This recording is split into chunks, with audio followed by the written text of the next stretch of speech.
Bienvenidas y bienvenidos a un evento más de la Academia Mexicana de la Historia.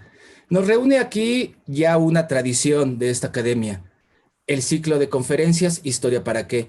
En esta edición 25ª, la sesión de hoy toca a la doctora Ana Carolina Ibarra. Ana Carolina Ibarra, antes que nada, es miembro de número de la Academia Mexicana de la Historia, doctora por la Universidad Nacional Autónoma de México. Desde 1982 forma parte del personal académico de la Universidad Nacional y actualmente ella es profesora titular C, adscrita al Instituto de Investigaciones Históricas. Desde el año 1996 es miembro del Sistema Nacional de Investigadores, nivel 2. Ha sido profesora visitante en la Universidad de la Soborna, París I, en la Universidad de Buenos Aires, la Universidad de Amberes y el Consejo de Investigación Científica de España. Se ha especializado en el estudio de los procesos de independencia de México y América Latina, la política, la religión y las transformaciones sociales que tuvieron lugar entre 1750 y 1850. Sus temas también abordan y han publicado más de un centenar de trabajos, lo que ha arrojado libros, artículos y distintos capítulos, tanto en nuestro país como en el extranjero. La doctora Ana Carolina Ibarra ha recibido diversos premios y reconocimientos del Instituto Nacional de Antropología e Historia, del Comité Mexicano de Ciencias Históricas, de la Secretaría de la Defensa Nacional y, por supuesto, de la Universidad Nacional Autónoma de México. La doctora Ibarra fue designada directora del Instituto de Investigaciones Históricas por la Junta de Gobierno de la máxima casa de estudios para 2 periodos consecutivos, de 2013 a 2017 y de 2017 a 2021. La doctora Ana Carolina Ibarra, desde abril del 2018, es miembro de número de la Academia Mexicana de la Historia, ocupando el sillón número 17. Doctora, para usted la palabra. Muchísimas gracias por esta presentación, estimado Adolfo. Muchísimas gracias al equipo de la Academia por estar respaldando esta actividad. Desde luego a Alexis, a Yasmín y a la Academia como corporación por esta invitación que me honra para tratar un tema que espero sea de interés y que está inscrita pues en un ciclo de una larga tradición en la academia, que es este ciclo de historia para qué, que a mí en lo particular me gusta mucho, y el tema de hoy creo que nos muestra cuál es el sentido de esta gran interrogante que ya hace varias décadas se plantearon ciertos académicos con una obra muy representativa que justamente se llamó Historia para qué. Y entonces recoger esta intención de esta gran pregunta me parece y me gusta mucho. Por eso es que con cierta frecuencia sí acepto la invitación de la academia para este ciclo. Adolfo, quería preguntarle si es posible que dé acceso al grupo, porque me parece que están ya en la sala de espera. Y bueno, agradezco desde luego la presencia de todo el público que nos escucha en esta actividad todavía de carácter a distancia, no obstante que tenemos mejores tiempos y que ya, pero bueno, estamos transitando a las actividades presenciales, pero entre tanto, pues yo agradezco mucho la posibilidad de que estemos aquí reunidos a distancia a través de todas, gracias a las bondades de este Zoom. Y espero de todas maneras que el tema y el interés nos haga cercanos a lo largo de esta breve charla. Quiero decir que este trabajo surge en realidad de una invitación que hace 2 años me hizo la academia para hacer una conferencia sobre mujeres y el proceso de independencia. Yo no había estudiado asuntos particularmente de mujeres, porque mi trabajo se ha centrado en curas, en letrados, en revolucionarios, en constitucionalistas, y casi siempre son hombres, ¿no? Entonces, ¿qué sucedía con las mujeres? Desde hace un par de años empecé a plantearme este problema, acercarme a toda la riqueza de trabajos que se han hecho en torno a la necesidad de estudiar a las mujeres y desde luego muy consciente justamente de las exigencias del presente que nos ha hecho pues sentir comprometidos con la necesidad de poner nuestro oficio para dar respuestas a problemas acuciantes del presente. Y el tema de la mujer, del género también en general, pues es uno de los grandes temas del momento. Ni duda cabe que quienes han llenado las plazas, quienes ahora cada vez llenan más libros, se les publican más, se investiga más, es justamente sobre la historia de las mujeres. Entonces yo les voy a platicar en la sesión de hoy un poco cómo han evolucionado estas inquietudes mías que partieron de un estudio original de las mujeres en el proceso de independencia, que por cierto son muy numerosas, muy aguerridas, muy valientes y que sí podemos hacer un acopio grande como para ser conscientes de que no solo las mujeres se pusieron a trabajar en cosas que no solían hacerlo cuando los maridos se desplazaron hacia las actividades políticas o bélicas, sino que además muchas de ellas fueron mujeres inquietas, interesadas en política, y entonces la pregunta que surgió a raíz de eso era, ¿qué pasó con estas mujeres después de esta participación? Un historiador que yo aprecio mucho, que es John Tutino, ha dicho, y yo lo he suscrito en algunas cosas que he escrito recientemente, esta idea de que las mujeres tuvieron en el momento de las revoluciones y en lo particular de la insurgencia mexicana la oportunidad de desafiar al patriarcado. Y lo que mueve a la intervención de hoy, más que nada, es ver qué pasó después de esa participación, de esa gran actividad destacada de las mujeres, que hay que decir, no son solo las heroínas, las pocas que conocemos o las muy conocidas que además han sido honradas patrióticamente, sino qué pasó con ellas y con otras tantas mujeres que sí estuvieron en las filas o en la lucha y con las que no necesariamente estuvieron. Entonces, bueno, voy a dar lectura a la conferencia y desde luego después podremos conversar más ampliamente. En 1831, una mexicana excepcional se defendía por voz propia en las páginas del periódico El Federalista. Sus enemigos políticos la acusaban de sacar ventajas de la nación, pues recibió un par de fincas a cambio de su cuantiosa fortuna, confiscada por el gobierno enemigo porque había estado participando en la guerra de independencia. No era común que una mujer enviara una carta a la prensa, pero ella tuvo el valor de hacerlo cuando se vio calumniada. Aunque en el siglo XIX no estaba prohibido que las mujeres expresaran sus opiniones, desde la antigüedad su voz pública solía estar confinada. El relato estaba casi siempre a cargo de los hombres.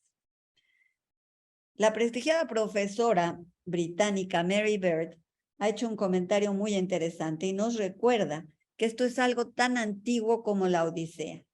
En el primer canto, el joven Telémaco, recién salido del cascarón, como ella dice, puesto que venía llegando apenas de su viaje en busca de su padre, se dirige a su madre, que era nada más y nada menos que la sagaz y madura Penélope, para sugerirle que se refunda en sus habitaciones a hilar su rueca, mientras en la sala se tocan temas de trascendencia. Así pues, si vemos esto, es una larga tradición en que las mujeres no participaban de estas conversaciones. Debo decir que de acuerdo con lo que yo he revisado recientemente en la época ilustrada, es muy interesante cómo las mujeres de los salones empiezan a participar y su voz empieza a escucharse en algunos salones, pero lo cierto es que no era común, aún en los años 30 del siglo XIX, que se dirigieran a el público a través de un periódico. Entonces, la acción de Leona es algo muy especial. Voy a hablar en tres sentidos en torno a las mujeres durante el periodo subsiguiente a la independencia. Por un lado, en cuanto a su participación en los negocios, a las posibilidades de propiedad, en siguiente término, a su posibilidad de participar o no en los procesos de representación, y por último, respecto a su situación civil y los derechos que tuvieron y los que no tuvieron en el periodo subsiguiente. Cuando Leona Vicario quedó huérfana, podemos ver una imagen de Leona Vicario tal vez en el PowerPoint, muy conocida, pero que vale la pena ver. No sé si Alexis nos haga favor. Gracias. Y en la siguiente tenemos ahí a Leona. Cuando Leona quedó huérfana en 1809, heredó un patrimonio estimable. El cuerpo de sus bienes se contabilizó en dinero en efectivo, alhajas, muebles, inmuebles, réditos que ascendían a 112,000 pesos, además de una casa en la Ciudad de México. Al cumplir la mayoría de edad, a los 25 años, se convirtió en propietaria, dejando de depender de la tutela de su curador, el abogado Agustín Pomposo de San Salvador, muy conocido jurista de la Nueva España, que era su tío materno. La cuestión es que a esas alturas ella estaba ya en el campo insurgente, así que no pudo tomar las riendas de sus asuntos y por eso lo siguió haciendo el tío. En la Nueva España de entonces, las mujeres podían ser propietarias, podían comprar, vender, rentar, prestar, heredar y litigar herencias. Esas posibilidades les concedieron poder bajo ciertas circunstancias, aunque por mucho tiempo no consiguieron tener derechos políticos y en asuntos civiles y penales tenían que estar representadas por sus maridos si eran casadas o por un abogado en caso de ser solteras o viudas. Ese pasaje tan significativo de la vida de Leona, en que se defiende de Lucas Alamán, que es muy conocido porque a ella es cuando reafirma que las mujeres no solo por amor se van al campo de batalla, sino que tienen ideas propias y reafirma su independencia de criterio y su compromiso con la patria, nos sirve para mostrar algunas de las paradojas de la situación de las mujeres en esos primeros años de la vida republicana. Es claro que no había ninguna ley o norma que les impusiera una determinada manera de pensar y nada impedía que pudieran expresar sus opiniones. Sin embargo, lo hacían muy rara vez. A pesar de que las revoluciones libertarias habían levantado las banderas de igualdad y libertad, se habló muy poco de su derecho a la representación y de sus derechos de ciudadanía. Ellas no podían votar ni ser votadas. En cambio, respecto a sus derechos civiles, sí tenían algunos y se las arreglaban para llevar a cabo negocios. Si eran casadas, algunas podían tener permiso de los maridos para manejar o administrar sus bienes. Así vemos que en el caso aludido de Leona Vicario, don Agustín Pomposo fue primero, cuando ella era menor de edad, el que se ocupó, y luego Andrés Quintana Roo como su marido, quienes ayudaron a llevar a cabo los asuntos relacionados con la defensa de los bienes de Leona, porque a Leona se le declaró muerte civil por haber cometido el delito de infidencia. Pero como sabemos, cuando Leona y Andrés Quintana Roo se acogen al indulto en 1818, al momento de la pacificación, el licenciado Quintana Roo estará actuando en defensa de los derechos de su mujer, ya que, habiendo sido restituida al gozo de todos ellos, porque le levantan la pena, había sido perdonada y queda libre de la pena corporal también, debía también recobrar su estado, sus bienes, su fama y su honra. Cuando Leona redactó su testamento, ya en marzo de 1839, declaró lo que había podido recuperar de sus bienes. Menciona una hacienda de labor de pulque y ganado llamada Ocotepec en los llanos de Apan y unas casas en la Ciudad de México que le había cedido la nación a cambio de lo que le había expropiado. en el testamento demuestra que ella había acrecentado su patrimonio y había hecho redituar algunos de sus negocios. Por su cuenta hizo mejoras en las casas y en la hacienda. Sabemos bien que ella cuidaba de sus asuntos, puesto que tiene correspondencia con el gobernador del Estado de México, Valentín Canalizo, a quien le pide la devolución de unas ovejas suyas que le han robado. Así que este es un ejemplo que nos permite apreciar cómo en aquella época había mujeres interesadas en los negocios que eran eficaces y conseguían manejar con éxito sus asuntos. Hubo participación de mujeres en la administración y en los negocios en algunos lugares bajo ciertas circunstancias. Ahí podemos pasar en la siguiente lámina para ver una de las casas de Leona, por cierto, que tenemos en el PowerPoint, la casa de Leona en la que ella vivirá en la Plaza de Santo Domingo, que es una muy buena casa, y sí, realmente como sabemos, Leona era una mujer que tenía pues de clases privilegiadas, ¿no? Su padre había sido un hombre que tuvo que ver con la minería de Guanajuato y tuvo un importantísimo patrimonio.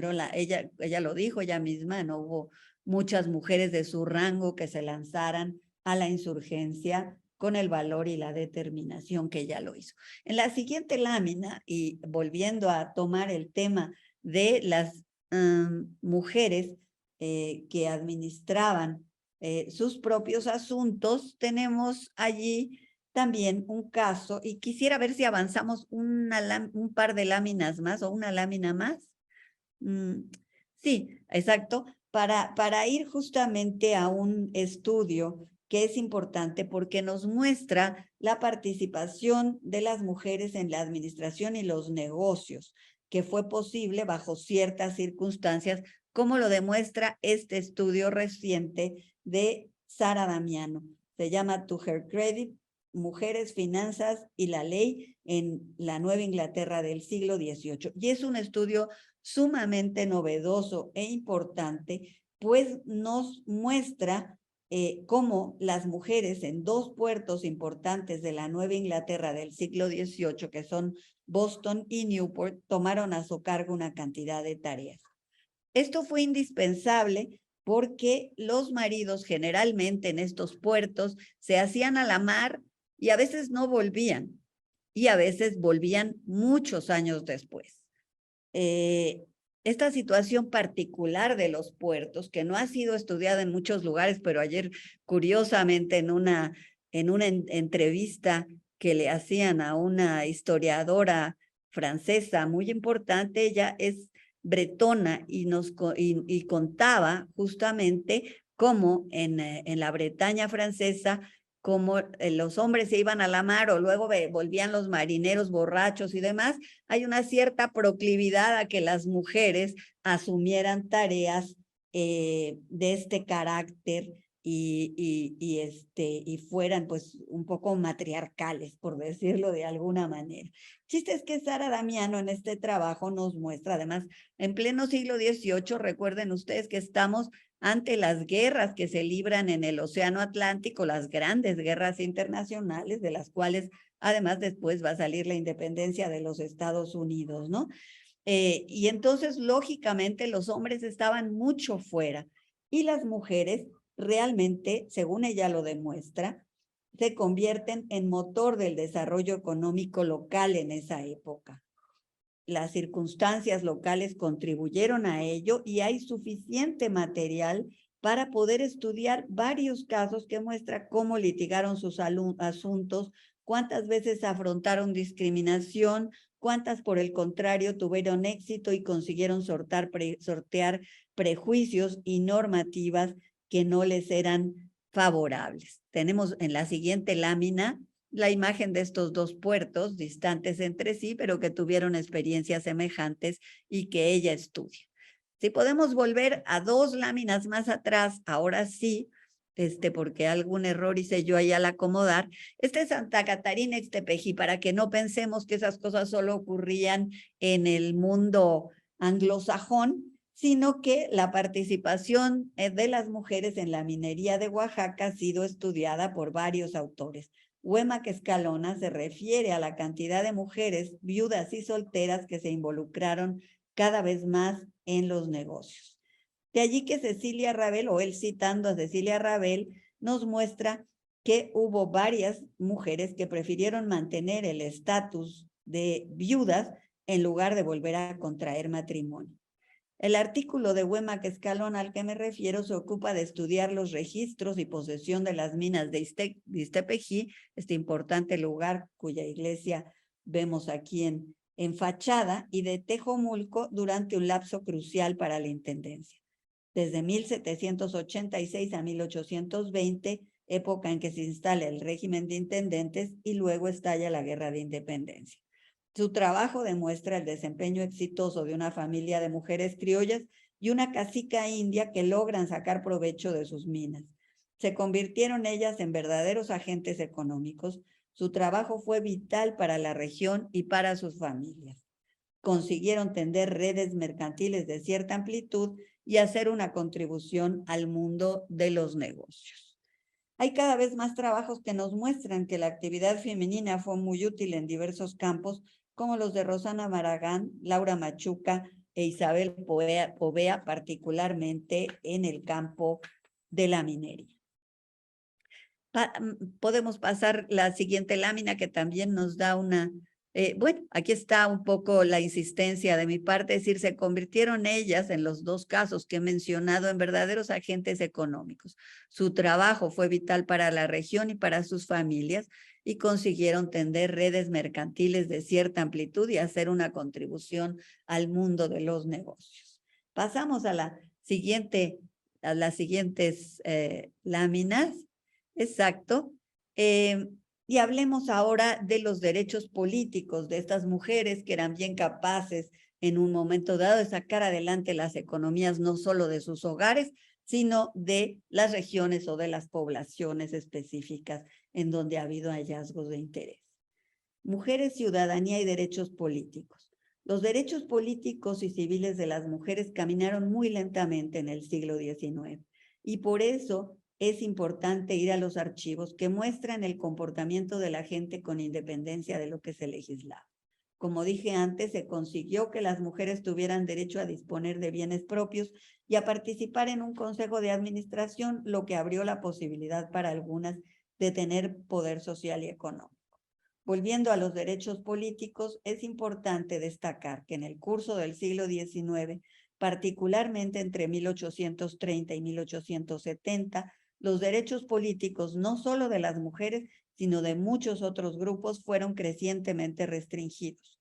En lo particular, se dieron en exclusiva para aquellos que tenían o que gozaban de un patrimonio. En lo que respecta a las mujeres, su presencia como ciudadanas fue anulada en favor del grupo familiar patrimonial.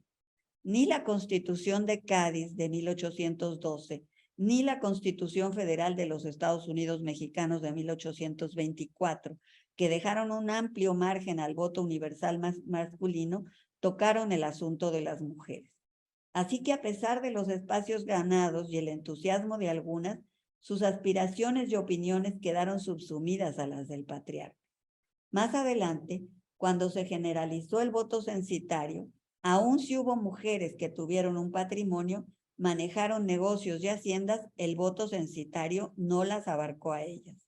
No era concebible que fueran jefas de familia, aunque a veces de hecho lo fueran, como muestra la documentación. Tampoco importó que cumplieran con los requisitos de residencia, edad o literatura, que eran los que se exigían al ser alfabeto y demás, para ser ciudadano. Se impuso la ciudadanía selectiva y el argumento de su falta de autonomía material, intelectual o afectiva enterró por mucho tiempo la posibilidad de que la mujer fuera concebida como individuo separado del ámbito familiar. Es interesante que en los primeros tiempos, estoy marcando, bueno, claramente, como dice esta ficha, en ese periodo de 1830 el voto censitario se impone en casi todas partes. Entonces, a pesar de las promesas de la de los tiempos revolucionarios previos y del entusiasmo que hubo al respecto, pues las mujeres no fueron claramente abarcados y tampoco otras poblaciones a quienes se les había hecho la promesa, tales como las castas. En algunos casos los indígenas tuvieron reversa. Las Cortes de Cádiz, no olvidemos que le da la ciudadanía a los indígenas, no hacia las castas. Entonces, ciertos avances van a tener un importante retroceso, incluso por la fuerte presión de la movilización social y la necesidad de esta exigencia de orden en una época muy convulsa, no solo en este país recién nacido, sino en el mundo entero. Pero en la lógica original de este voto censitario que se le daba exclusivamente a aquel que tenía el patrimonio, hay una experiencia interesante que vale la pena narrar, que es la de una mujer que es la viuda Taft en la víspera de la independencia de los Estados Unidos. Va en la lógica esta idea de que al principio se pensaba que bastaba con tener propiedades y condiciones fiscales para tener derecho a sufragar. Así que en Oxbridge, Massachusetts, la viuda de William Taft, que era la mayor propietaria de la zona, pudo hacer uso de ese derecho en varias ocasiones. Después le fue suprimido y empiezan las movilizaciones de mujeres muy tempranas en esa zona, a comienzos del siglo XIX, en Nueva Inglaterra, buscando ejercer ese derecho. Poco a poco les van restringiendo y cerrando esos espacios hasta que de manera definitiva un gobernador republicano de la zona les niega absolutamente la posibilidad. Entonces, ¿qué argumentos tenían estas gentes? Pues es interesante pensarlo porque en la mayoría de los lugares los teóricos políticos hablaban de que la representación estaba condicionada por la posibilidad de tener autonomía, de ser capaz de bastarse a sí mismo en su propia individualidad, tener conciencia de esa separación. Desde ese punto de vista, y me parece que tenemos una lámina, la lámina siguiente, en donde un actor de la Revolución Francesa, Charles Guillaume Térémin, sostiene en un opúsculo titulado Sobre la condición de las mujeres en la República algunas ideas que van a seguir vigentes. Estas ideas se aprovecharon para impedir que las mujeres pudieran votar. Térémin afirmó que el marido y la mujer no son más que una sola persona política y jamás pueden ser otra cosa, aunque puedan ser dos personas civiles. Si las mujeres no podían votar, era por la simple razón de que debían tener la misma opinión del marido. Es decir, cito, no se puede tener dos veces el mismo voto. El voto de uno cuenta por los dos. El de la mujer está virtualmente incluido en el del marido.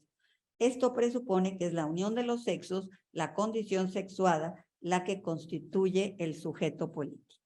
Pierre Saint-Vallon, un analista francés e historiador, se pregunta por qué si la revolución individualista de fines del siglo XVIII se planteó eliminar las desigualdades y las diferencias, no fue borrada la diferencia sexual.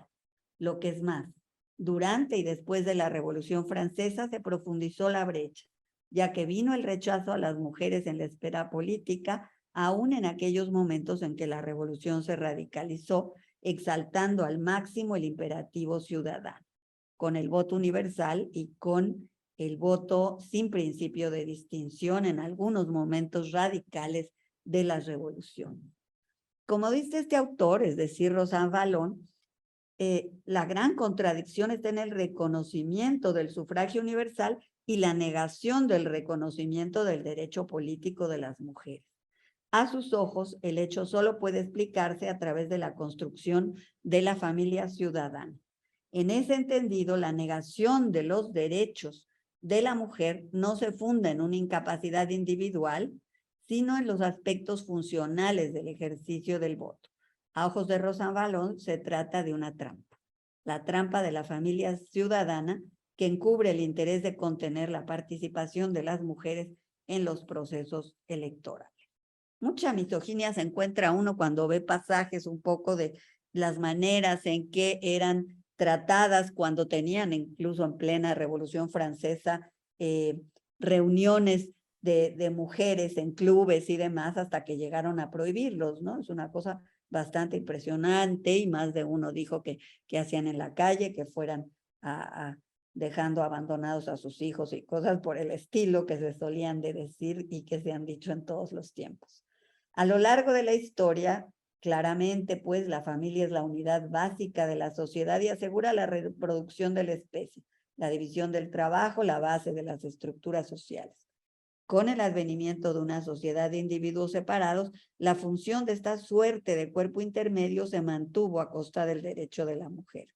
En la búsqueda del orden y la estabilidad, después de 1830, se convirtió en una pieza esencial para contener los impulsos sociales. La sociedad patriarcal se afianzó a través del voto selectivo y las mujeres tuvieron que explorar otros caminos en donde habían ganado algunos derechos, al menos en planos civiles y administrativos. Pasamos a la siguiente lámina, por favor. Y pensamos en que contemporáneamente, entrando al terreno de la necesaria codificación que sobreviene con el advenimiento del surgimiento de los estados nacionales, en todas partes viene un esfuerzo codificador muy grande, que en otras partes se había intentado previamente, pero que pues desde luego, sobre todo con la creación de las constituciones, pues vendrá a cobrar una gran fuerza para encerrar los valores de igualdad, ciudadanía, etcétera, etcétera. Y bueno, sobre todo también el trato igualitario frente a la ley, lo cual pues son aspectos fundamentales que no debemos desdeñar, aunque hay que decir que también mucha de esta labor codificadora recogió de la etapa previa, y en ese sentido es muy importante tenerlo en cuenta, derecho más antiguo que quedó comprendido en esta labor que simplemente quería hacer más sencillo, o no simplemente, no nada más eso, pero que en gran parte también era la capacidad de poner orden en una documentación muy vasta que sobre todo en el caso español claramente a veces era inmanejable. Entonces, bueno, contemporáneo a ese periodo en que hemos mencionado que se restringen los derechos ciudadanos de las mujeres, los trabajos de codificación van progresando, consiguiendo algo de certeza jurídica en algunos aspectos. De todas formas, no habrá un código civil sino hasta 1870. El Código Civil de los franceses, el Código Napoleón, se sancionó en 1804, si recordamos, y fue el modelo que va a inspirar muchos de los trabajos en esa línea. Como decía yo, en muchos casos siguió aplicando el derecho de antiguo régimen que combinó con lo que emanó en el caso español, por ejemplo, con la Constitución de Cádiz. En México, los gobiernos federales y centralistas abordaron enseguida la labor de codificación. Como sabemos, hay una labor muy fuerte. Sin embargo, se considera que en realidad se concreta códigos más generales hasta finales del siglo. Algunos estados de la federación hicieron importantes esfuerzos y concretaron códigos civiles, y en esto cabe mencionar el caso de Oaxaca en 1827, que va a ser el código más tempranero, muestra pues ese brillante liberalismo oaxaqueño, que además va a ser un código que va a mantener su vigencia a 10 años, lo cual en aquellos tiempos convulsos que ustedes recordarán a principios de la vida independiente, pues son tiempos muy movimentados, supresión de leyes federales y por lo tanto cambios y desajustes muy grandes. Y se suprime solo en el 37 bajo el centralismo y luego volverá a vigencia bajo la gubernatura de Juárez. Entonces sí es un caso bastante excepcional en donde tenemos un código civil que mayor aplicación tendrá en contraste con los de otros lugares como Jalisco, Zacatecas y Guanajuato, que elaboraron códigos civiles, pero por distintas razones no consiguen aplicarse. Veamos un poco en todo este panorama qué es lo que nos ofrecen los archivos en este complejo panorama del periodo. En este complejo panorama encontramos muchos casos de ambigüedad, de vacíos legales y de aplicación casuística. No obstante, es patente el proceso de secularización en materia civil mismo que se va imponiendo con el paso del tiempo. Hay varias razones por las cuales me detuve a acercarme a los archivos de Oaxaca. Una de ellas es esta circunstancia brillante de la historia constitucional que hace de este estado el más comprometido con la labor codificadora. Hay que decir que el que esté comprometido no quiere decir que esté exento de problemas de otro tipo del propio liberalismo decimonónico y sus inconsecuencias. Bueno, en lo particular me he dedicado un tiempo a estudiar litigios de divorcios en la ciudad de Oaxaca, que son una fuente muy útil para empezar a entender algo de la situación de las mujeres, sus posibilidades y sus limitaciones. En la revisión de cerca de un centenar de expedientes de los archivos de Oaxaca podemos apreciar algunas cosas que nos arrojan luz sobre el tema, ya muy en concreto, sobre los temas que en líneas generales hemos estado marcando. En primer lugar, aun cuando sabemos que el divorcio no fue establecido en México sino hasta 1914, las y los demandantes que solicitan el divorcio en sus demandas usan esa palabra, entonces no debemos no guiarnos, porque a la hora que nos hablan de que el divorcio pensamos en un divorcio moderno como el más reciente, ¿no? Y bueno, esto no ocurre sino hasta el siglo XX, pero ellos usan esta palabra en todas las demandas. Así que hay que recordar que el matrimonio era un sacramento ante todo, en el que la pareja hacía votos ante Dios y el cura solo actuaba como testigo. En tal sentido, la unión era indisoluble. Existía, como existe hoy en día también para la iglesia, la anulación cuando la unión por alguna razón no se había consumado. Así que el uso del término divorcio, pues de todas maneras nos habla de un sacramento que no se puede disolver. Me parece que podemos pasar a las siguientes una o dos láminas, incluso a la siguiente y luego volvemos a esta. Gracias. Pues era el aspecto sacramental fundamental más allá de las leyes civiles. Y aquí vamos a ver un caso interesante que este espíritu un poco del matrimonio no se va a perder a pesar de que venga el liberalismo y de que avance el siglo XIX y demás, y que realmente, aunque haya tensiones entre ambas jurisdicciones, hay un acuerdo finalmente, porque como decíamos, la preservación de la familia como unidad básica es un asunto tanto de la iglesia como del Estado. Entonces ahí había que armonizar intereses. Como este divorcio del que estamos hablando, en donde lo que se podía hacer es que el divorcio que litigaban las parejas era una separación temporal o definitiva. Era una separación del lecho, de los cuerpos, de la casa, pero el vínculo era indisoluble. Entonces el divorcio vincular. La gente se separaba, pero se mantenía el vínculo. Era obtener permiso para vivir separados, lo que generalmente los hechos se daba cuando una pareja pues tenía problemas, ¿no? ¿Cuál era entonces la razón para acudir a las autoridades? Primero las eclesiásticas. Recuerden ustedes que hasta que no vengan las leyes liberales, pues es la iglesia la que se ocupa de impartir este sacramento y también de resolver cualquier queja, cualquier discusión. Entonces, había que comparecer ante las autoridades eclesiásticas del matrimonio.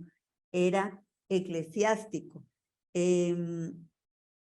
Por lo tanto, no era posible contraer nuevas nupcias. Entonces, no es que fueran allí por contraer nupcias, sino que iban por alguna otra razón.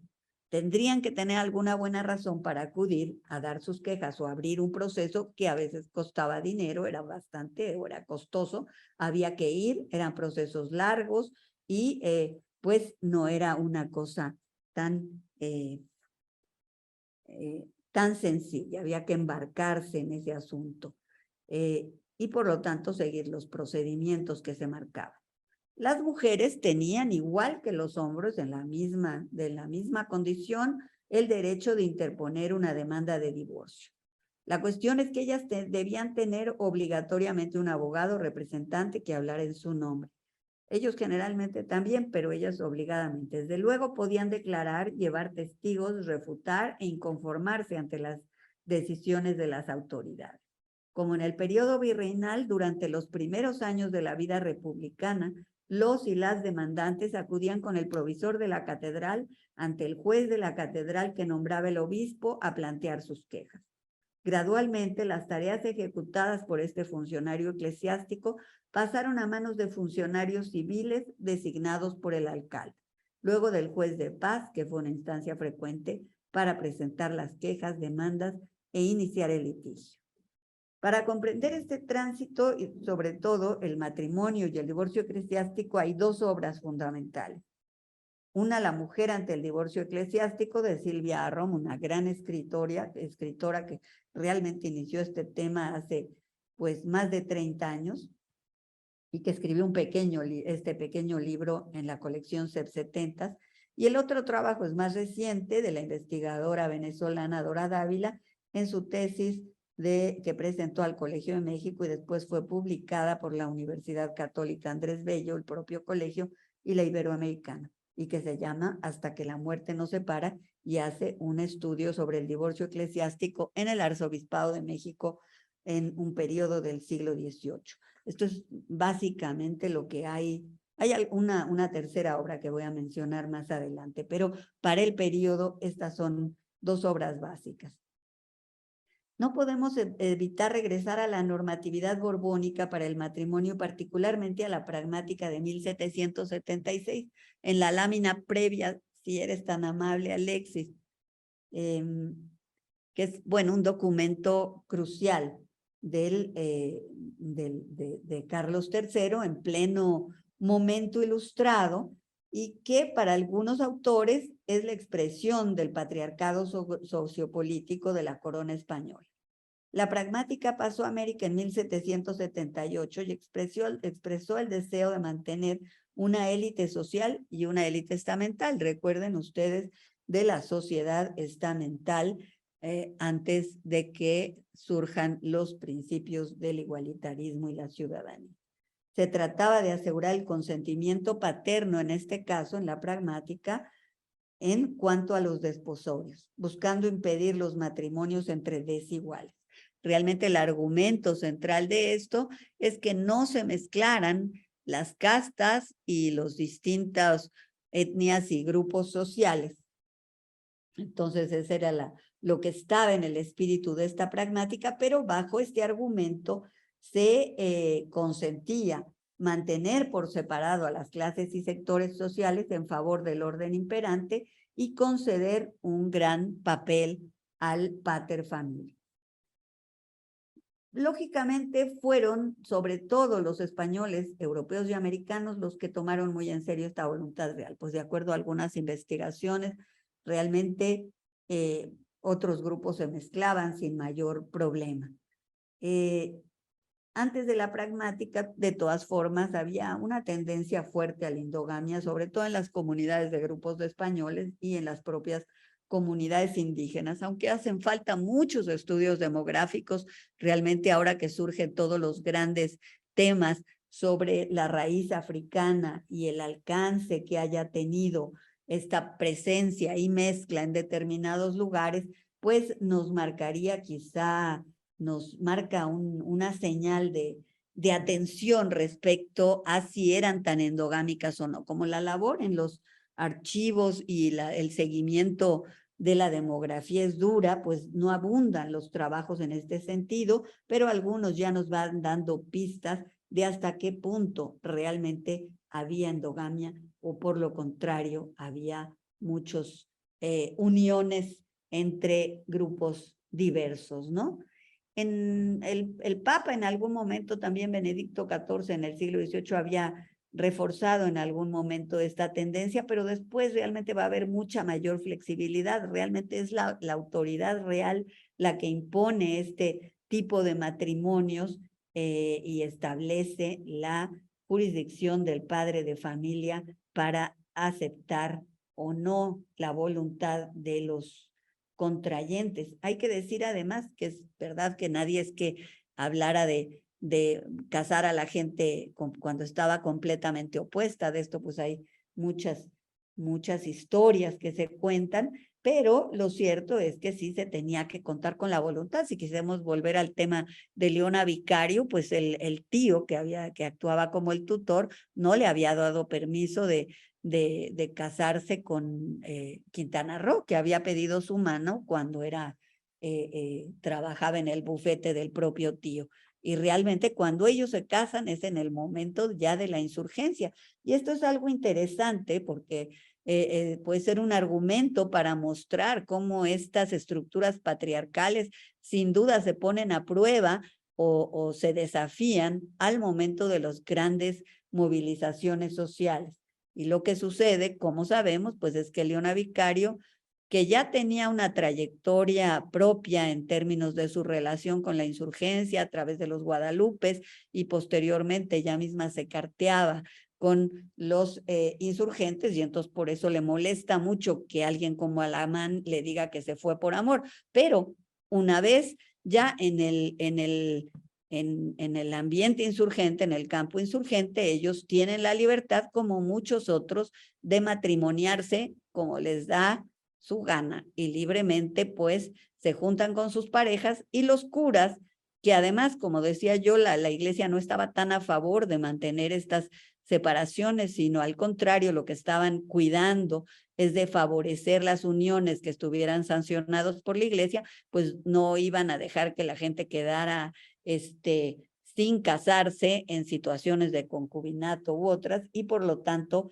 los curas rebeldes se pusieron a casar a sus feligresías que estaban ahí en los terrenos insurgentes, y bueno, y los obispos se enojaron muchísimo y querían invalidar estos matrimonios, pero obviamente no podían hacerlo. Entonces, sí se hizo toda una polémica, pero lo que es cierto es que esto dio la posibilidad de romper con ese permanente deseo de obtener. Y hay que decir que el padre también le daba permiso al hombre, no nada más a la mujer. En ese sentido también aquellos que el papá de ellos, del varón, no estaba de acuerdo, pues también se la veía muy difícil, los amenazaban con desheredar y cosas por el estilo en algunos casos conocidos del periodo. Entonces, bueno, como decíamos, esta es la pragmática sanción, esto es lo que desea la voluntad real. Podemos pasar a la siguiente un poco para ver la imagen de los enlaces, de lo que importaba, de por qué era tan importante para el Estado y también para la Iglesia el mantener estas uniones y sus aspectos sacramentales. Volviendo al asunto de las parejas que interponían asuntos de demandas de divorcio, de este divorcio vincular cuando había, ¿por qué irían? Pues en general mi impresión es de que van ante el juez o ante el provisor eclesiástico a la catedral cuando hay algún asunto que litigar que vaya más allá de las desavenencias. Básicamente, cuando hay algún asunto económico por el cual valga la pena pelear, sea él o sea ella. Entonces, pues como los juicios costaban dinero, se pagaba algo de impuestos, llevaban tiempo y demás, casi siempre había alguna cosa que estaba en disputa, era lo que se llama las gananciales, o sea, lo que se ganaba extra habidas en el matrimonio. Es decir, de lo que se había acrecentado en el matrimonio a partir, fuese de la dote de ellas o de la herencia de alguno de ambos o de las ganancias generadas por uno u otro de los cónyuges. En caso de mayor precariedad, con el pleito, ella buscaba al menos garantizar su sustento y el de sus hijos, lo cual pues es desde luego bastante frecuente. Las cosas se complicaban cuando ellas habían recibido una herencia o habían ganado dinero por sí mismas, pues ahí el marido, ejerciendo sus derechos, había manejado ese patrimonio a su antojo o incluso podía haberlo gastado o perdido. En teoría, lo correspondiente a las dotes no debía ser tocado por el marido, de allí que ellas pudiesen reclamar lo correspondiente. También había márgenes de que ellas sí usaran con la debida autorización del marido para hacer, y esto es una tarea bueno, que yo tengo en la mira, pero que es una tarea grande que hay que hacer en principio porque no todos los archivos de dotes están organizados, entonces es lenta, pero ver qué pasaba con la dote, cómo se pedía el permiso al marido y si ellas eran capaces a veces de hacer negocios a partir de sus dotes o hacerlas redituar. Pero bueno, volviendo al tema de los litigios, estaba ahí de por medio la dote o la herencia. También ellos podían tener herencia, que se hacía si pertenecía a uno o al otro, y hay casos en que ellas también reclaman, porque pues las mujeres que trabajan, reclaman el producto de su trabajo. Vamos a ver la situación de algunas parejas en Oaxaca, donde por cierto abundan los expedientes, y esto también después saludo, o bueno, de una vez, es interesante tratar el tema de las mujeres porque quizá hoy en día podemos hablar en términos más generales. En estas sociedades tan segmentadas, tan complejas, sin duda alguna, pues no era lo mismo ser mujer de un criollo adinerado e incluso llevar a cabo tareas al interior de la casa, pero que tienen que ver con el propio patrimonio y proyecto familiar, de los enlaces, de las relaciones matrimoniales, que hablar de mujeres que trabajan o que en definitiva son muy pobres o que son mujeres indígenas, donde además ahí operan otro tipo de normas y de circunstancias. Entonces, bueno, ciertamente los reclamos de las mujeres o incluso la condición de las mujeres es muy variable de acuerdo con el lugar que ocupan en las muy diversas regiones de la Nueva España y en la muy compleja estructura social y la adscripción que cada una de ellas tiene, ¿no? Entonces, bueno, sí comento estas cajas a las que yo he tenido acceso, interesantemente ofrecen muchos casos de gente de recursos precarios. Es verdad que también la gente, y ahí hay que tener cierta suspicacia, tanto ellas como ellos argumentan a que tienen poca solvencia y por lo tanto no pueden cumplir con ciertas condiciones. Y esto, pero de todas formas, tenemos casos de algunas mujeres que trabajan y cómo se las arreglan, voy a sacar nada más un par, cómo se las arreglan para discutir, litigar esto en parejas que están buscando la separación o el divorcio. Juliana Romero, por ejemplo, casada, originaria de la ciudad de Oaxaca, cocinera, solicitó constancia de pobreza el 23 de enero de 1883. Se le autorizó el certificado, presentó 3 testigos, hombres de oficio labrador, carnicero y hortelano. Se casó en 1845 por la iglesia con Mauro Velasco y hasta 1868 vivieron en paz, 15 años. Trabajaron como sombrereros. Ella ahorró su dinero en la caja de ahorros familiar. Ahorró 290 pesos. Compró una casa en 275. Lo demás se gastó en las escrituras. La casa fue escriturada como copropiedad, ella, su esposo y su hijo. Al solicitar el divorcio, pide que la casa sea considerada como ganancial de la sociedad conyugal, en tanto que al casarse ninguno de ellos tenía bien. En febrero de 1883, Juliana acude al juez para demandar el divorcio debido a que su esposo la engañó con 2 mujeres. Bueno, estas historias abundan, ¿no? A una de ellas le puso incluso casa, en fin, y vive en el barrio de La Merced. Ella pide que la casa quede depositada en el juzgado para evitar que su marido la venda. Acusa a su marido de una cantidad de cosas y no se sabe más del juicio, pero es algo importante. La capacidad de la mujer para adquirir bienes con el producto de su trabajo y para defenderse, pero nuevamente estando casada, pues más valía que se defendiera muy bien porque tenía que, en los litigios, tenía que tener acuerdos con el marido que tenía derecho a manejar los bienes. Entonces, hay muchas mujeres en estos juicios de personas de los sectores populares que demuestran la capacidad que hay para avanzar en sus litigios. y algunas también son mujeres de armas tomar. María Asunción Ramírez, representada por su patrón, Margarito García, José Aguilar, su marido, se casaron por la iglesia después de haberse, curiosamente, después de haberse promulgado la ley del registro civil. Entonces, a veces los archivos van por un lado, las leyes por otra, y, en fin, es interesante esa decisión y la validez de la decisión. Y dice ella, por intereses que existen hasta la fecha como producto del trabajo personal de ambos, por haber vivido en sociedad, del remanente que queda, al que lleva la palabra después de pagadas sus deudas, le va a dar él a ella, en efectos de la tienda, la cantidad de 100 pesos nada más, pues con esto y el valor de las alhajas que le dio, forman un tanto igual. Aguilar dice que le cede a Dan Ramírez además, en prueba de deferencia, un ropero, para que guarde su ropa y 6 sillas. Y bueno, en esos términos se aprueba el convenio, bastante injustos para María Asunción Ramírez. Durante las primeras décadas del siglo, los asuntos relativos a esta materia se resolvieron de peculiares maneras, como he dicho, siguiendo normas locales u originarias de los indígenas en algunos casos, mientras que la resolución de muchos asuntos se logra con base al derecho de antiguo régimen. Es así como podemos apreciar los muchos litigios que en el periodo participaron mujeres con distintas derivas.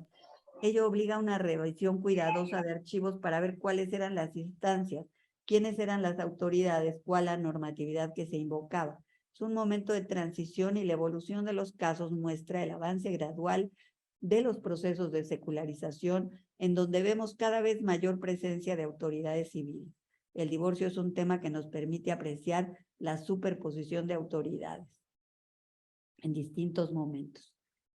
También sorprende la frecuencia con que aparece gente con pocos recursos y que se sirven, fíjense ustedes, de una categoría jurídica de antiguo régimen, porque no es nada más que lleguen a decir soy pobre, sino que se declaran pobres o pobres de solemnidad, que eximía ya a unos y a otros de aportar lo conveniente y servía como argumento para ser considerado y obtener, por tanto, el bien o la paga que se solicitaba.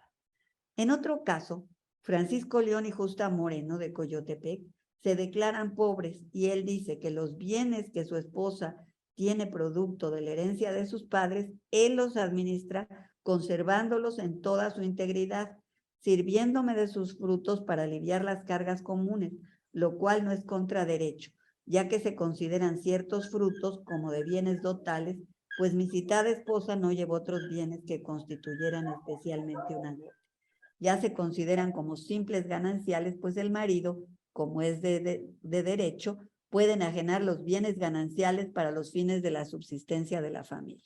Desde luego le pide al juez que mejor ni los divorcien ni le dé cabida a la demanda de ella y mejor lleguen a y adjunta un certificado de pobreza, lo cual pues era legítimo. Pero aquí vemos cómo también ya en ese periodo que estamos hablando, 1861, ya también la dote empieza a ser menos importante y en lugar de dote muchas mujeres ofrecen poner su trabajo o algo por el estilo de acuerdo con dotes que pueden ser muy exiguas, ¿no? Entonces esto cambia y desde luego para fines de siglo, pues en definitiva ya el tema de la dote es menos importante o lo es exclusivamente en matrimonios de gente muy adinerada. Esto es lo que podemos apreciar en los distintos expedientes. Podemos ver la siguiente lámina.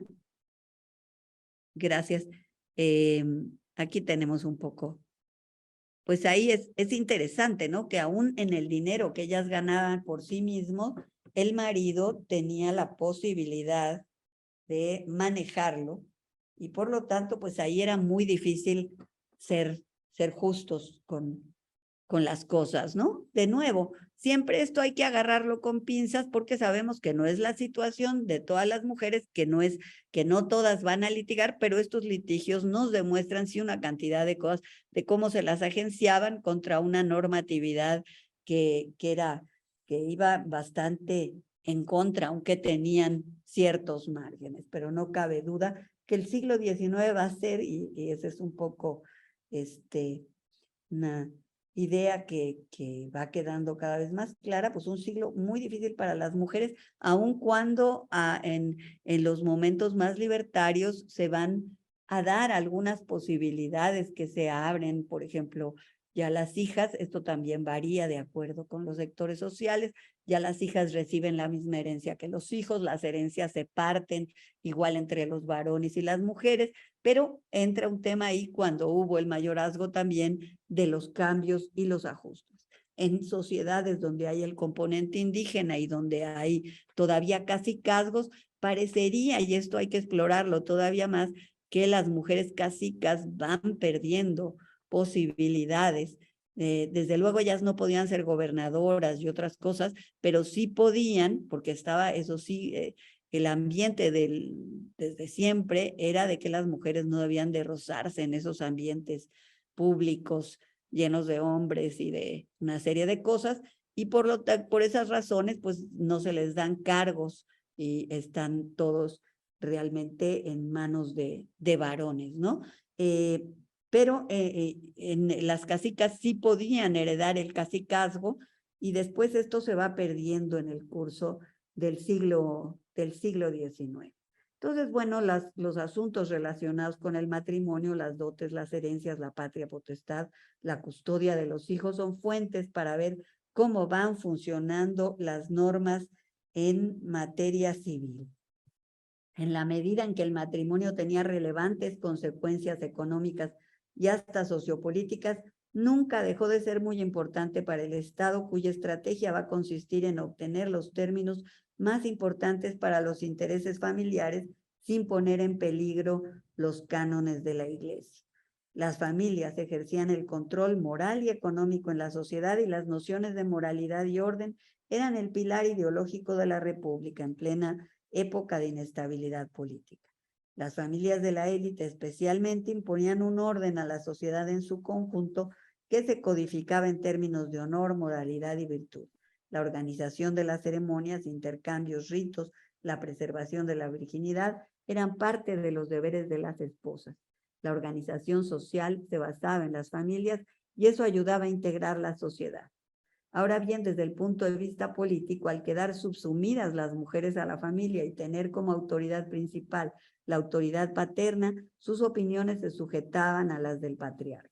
Es por eso que algunos políticos hablaron claramente que la mujer no podía tener el voto, como lo hemos visto en el caso de Teremín que ya comentamos. A lo largo de la historia, la familia, sí decimos, asegura la reproducción de la especie, y en la medida en que esto se afianza la sociedad patriarcal a través del voto selectivo. Y las mujeres pues quedan al margen de las posibilidades que viene dando la democracia y el liberalismo. De eso pues parece no caber la menor duda. Y realmente lo cual pues sí obliga a una mirada bastante crítica respecto a los valores liberales que de por sí están pues siendo muy puestos en cuestión por una cantidad de evidencias del presente respecto a las promesas de la época ilustrada y después revolucionaria.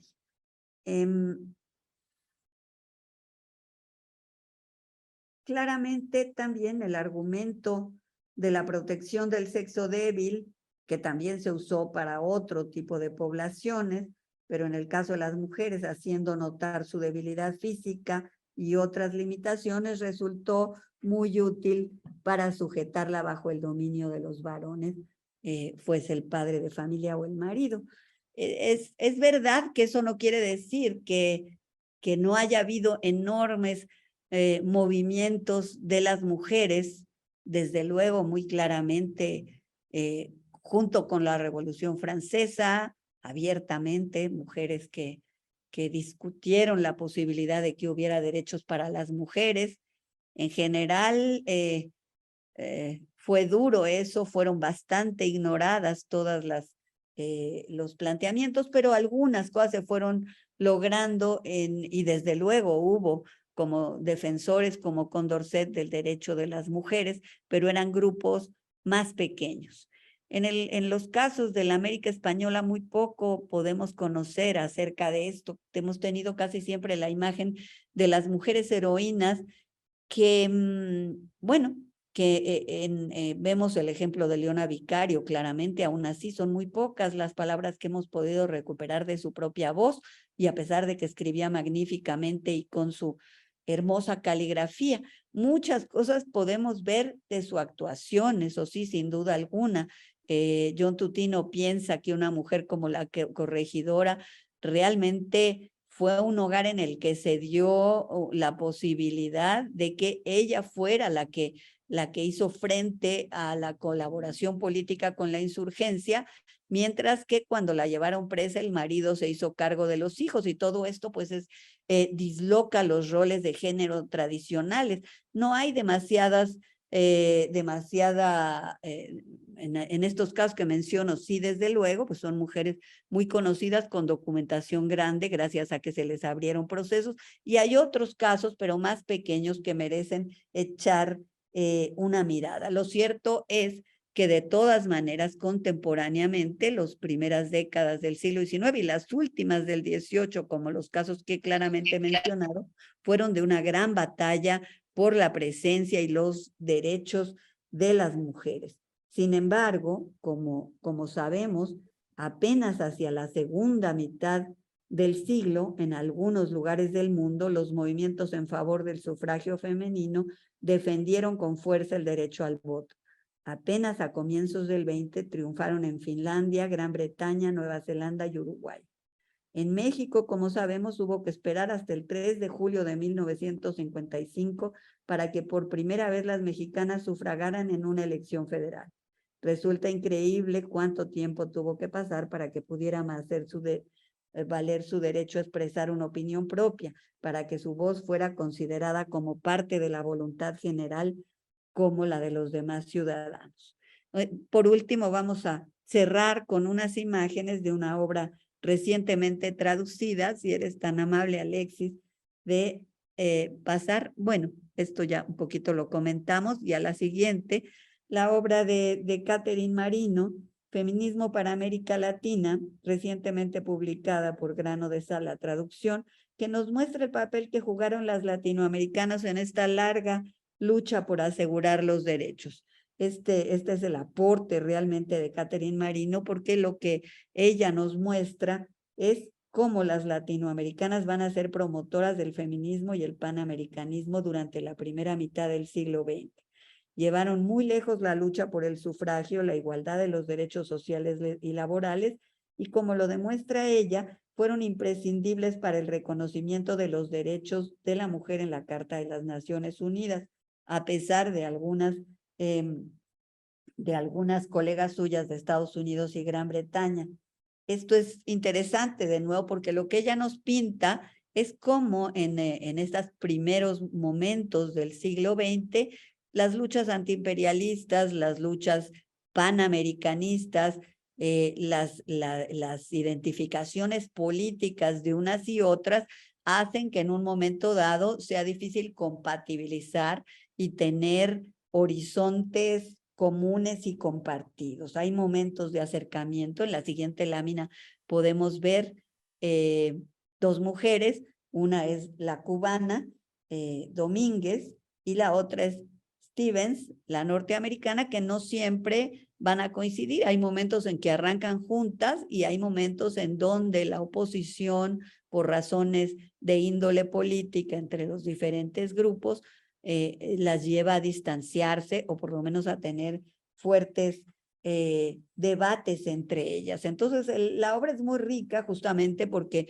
muestra la fuerza también, algo que no siempre, a lo cual no siempre se le ha echado el foco, pues que es la situación de las mujeres latinoamericanas. Entonces, ella insiste en que la idea de los derechos de la mujer como derechos humanos surge justamente de las feministas interamericanas. Sirve este ejemplo para alentar otras luchas de las mujeres de nuestro continente y revalorar el liderazgo latinoamericano en este frente. En la siguiente lámina podemos ver, si eres tan amable, Alexis, pues la portada del libro que sí circula en esta editorial muy innovadora que es que es grano de sal, y este trabajo, que es un trabajo bastante, muy bien documentado, es un muy buen trabajo que yo les animo pues a las y los interesados a consultarlo. Y es todo, muchas gracias. Las gracias son para la doctora Ana Carolina Ibarra.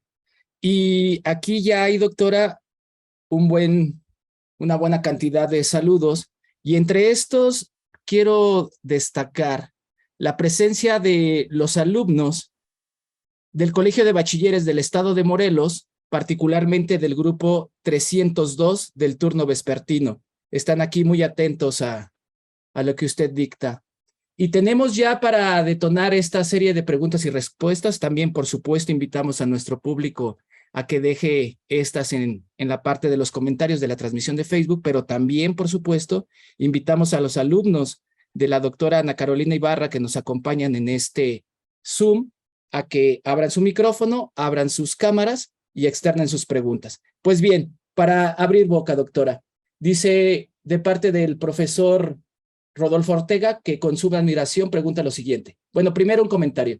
Doctora Ibarra, inspirado en la imagen que usted nos mostró del matrimonio, donde se aprecia a un hombre bastante mayor en nupcias con una jovencita, cuyo rostro, dice entre paréntesis, cuyo rostro no se ve muy alegre, que digamos, le pregunto, ¿en el periodo por usted abordado hubo algo parecido a lo que hoy llamamos mayoría de edad? Sí, claro que sí. Muchas gracias por la pregunta, Rodolfo. Sí, la mayoría de edad era los 25 años, hombres y mujeres. No obstante, no necesariamente se podían casar antes de la mayoría de edad, por supuesto, y se casaban mucho antes. Sí, yo he dudado si esa imagen es una imagen que sí deja mucho que pensar, como efectivamente lo advirtió. Y era muy frecuente que se casaran con hombres mucho mayores, de allí que enviudaran también con mucha frecuencia y que podamos ver, gracias a esas herencias, hay todo un camino muy rico. Quien ha explorado fuertemente ese camino ha sido Silvia Arrom, es una autora norteamericana y recientemente nos ofreció una biografía de la famosa Güera Rodríguez, donde ella rompe con el mito de esta güera mujer seductora y tal, y al contrario nos muestra a una mujer muy capaz de hacer sus negocios, no la mencioné en la conferencia, pero realmente la documentación en que se basa Arrom, pues nos la muestra como una mujer que sufrió mucho sus viudeces, que se quedó litigando sus herencias para que sí tenerlas, porque bueno, tuvo 6 hijos, varios de los cuales se murieron, tuvo muchísimas penas, entonces era muy simpática, era muy guapa, tenía una cantidad de cosas, pero eso no era lo fundamental en su vida, aparte de que era una mujer muy luchadora y peleó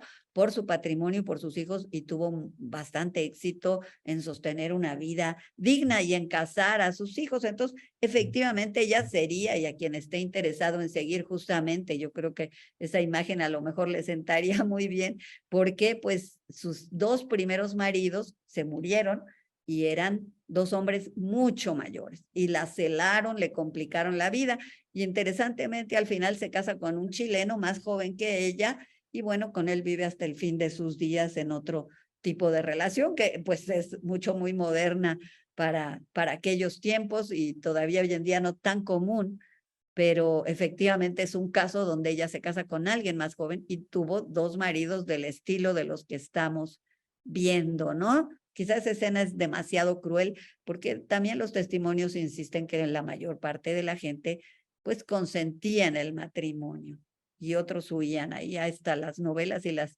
películas nos dan muchas historias de mujeres que se niegan a que las casen con hombres tan mayores, pero era común, muy común. Bien, doctora. Pues me gustaría dar la palabra a Perla o a Gustavo que han abierto sus imágenes o a alguno de los alumnos antes de externar alguna otra pregunta de nuestro público de Facebook. Por favor. Sí, Gustavo, claro, adelante, por favor. Pues buenas tardes a todas, a todos. De lo más ilustrativa como este acercamiento que hace la doctora Carolina en este siglo XIX de las mujeres, y a mí lo que me llama muchísimo la atención es esta, eh, diré, transición paulatina, o más bien no rompimiento del antiguo régimen, cómo se apela todavía a ciertas estructuras, ciertos usos, costumbres que tenían gran peso, ¿no? Y no fue que de la noche a la mañana, con la legislación, con la independencia, surgiera un cambio radical en la vida cotidiana de cómo se trataban de resolver estos conflictos que al final, bueno, pues son tan humanos como han sido siempre entre personas, las negociaciones, los conflictos, donde sienten a gusto, ¿no? Me parece de lo más revelador, ¿no? Cómo se trae a colación esto, ¿no? No sé si nos pudiera hablar un poco más, doctora, de profundizar qué usos, qué costumbres, qué modos, aparte de los que explicó, ha encontrado usted en estos archivos. Así es. Bueno, yo pues estamos avanzando con cierta, pues con calma, deseamos hacer una base de datos, pero de lo que se puede observar en estas primeras lecturas, claramente el matrimonio puede ser una gran pista para saber más de secularización, ¿no? Uno ve cómo en pleno siglo XIX, realmente en qué momento dejan de ir con el provisor. No y eligen o no ir con el provisor, que bueno, el provisor es un funcionario de la catedral designado por el obispo, que es el encargado de hacer la justicia en la diócesis. Entonces, claro, mientras el matrimonio religioso sea lo que impere, también las necesidades derivadas de ese matrimonio se tienen que litigar en la catedral. ¿Y en qué momento se pierde y pasa a la mano de los jueces de paz?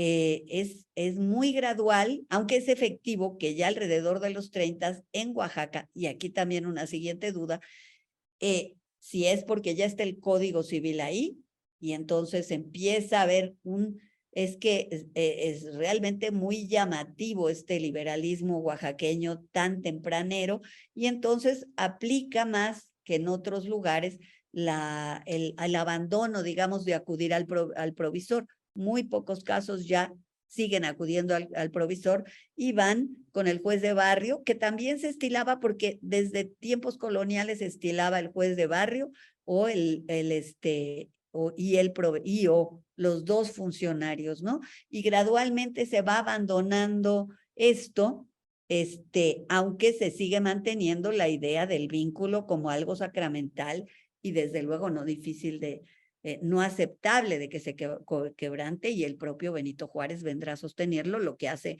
pues que digan, ay, qué barbaridad, es que Benito Juárez, ¿cómo? Si él era tan liberal, ¿por qué de repente no estaba a favor del divorcio? Pues no, es que esto es muy gradual, y miren que estamos hablando de un lugar en donde está pues la cuna importante de este pensamiento. Oaxaca es algo muy sorprendente en ese sentido, muy rico. Entonces yo creo que los procesos de secularización hay que verlos en directo en los archivos, y que el matrimonio es sin duda, ¿no? Y que nos muestra una pauta. Ahora, otra cosa es que una cosa dicen las leyes y otra manera es cómo se van jugando las cosas ya en la propia documentación, y uno se da cuenta. Lo llamativo, por ejemplo, de que se mantenga una categoría de antiguo régimen como alegar la pobreza, pues nos muestra cómo sigue siendo un recurso. Y de nuevo, acuérdense que en estos litigios, pues lo que se busca son recursos para sacar la mayor ventaja en el litigio, ¿no? Y ese era un fuerte argumento para escaparse o para obtener mayores beneficios o compensaciones.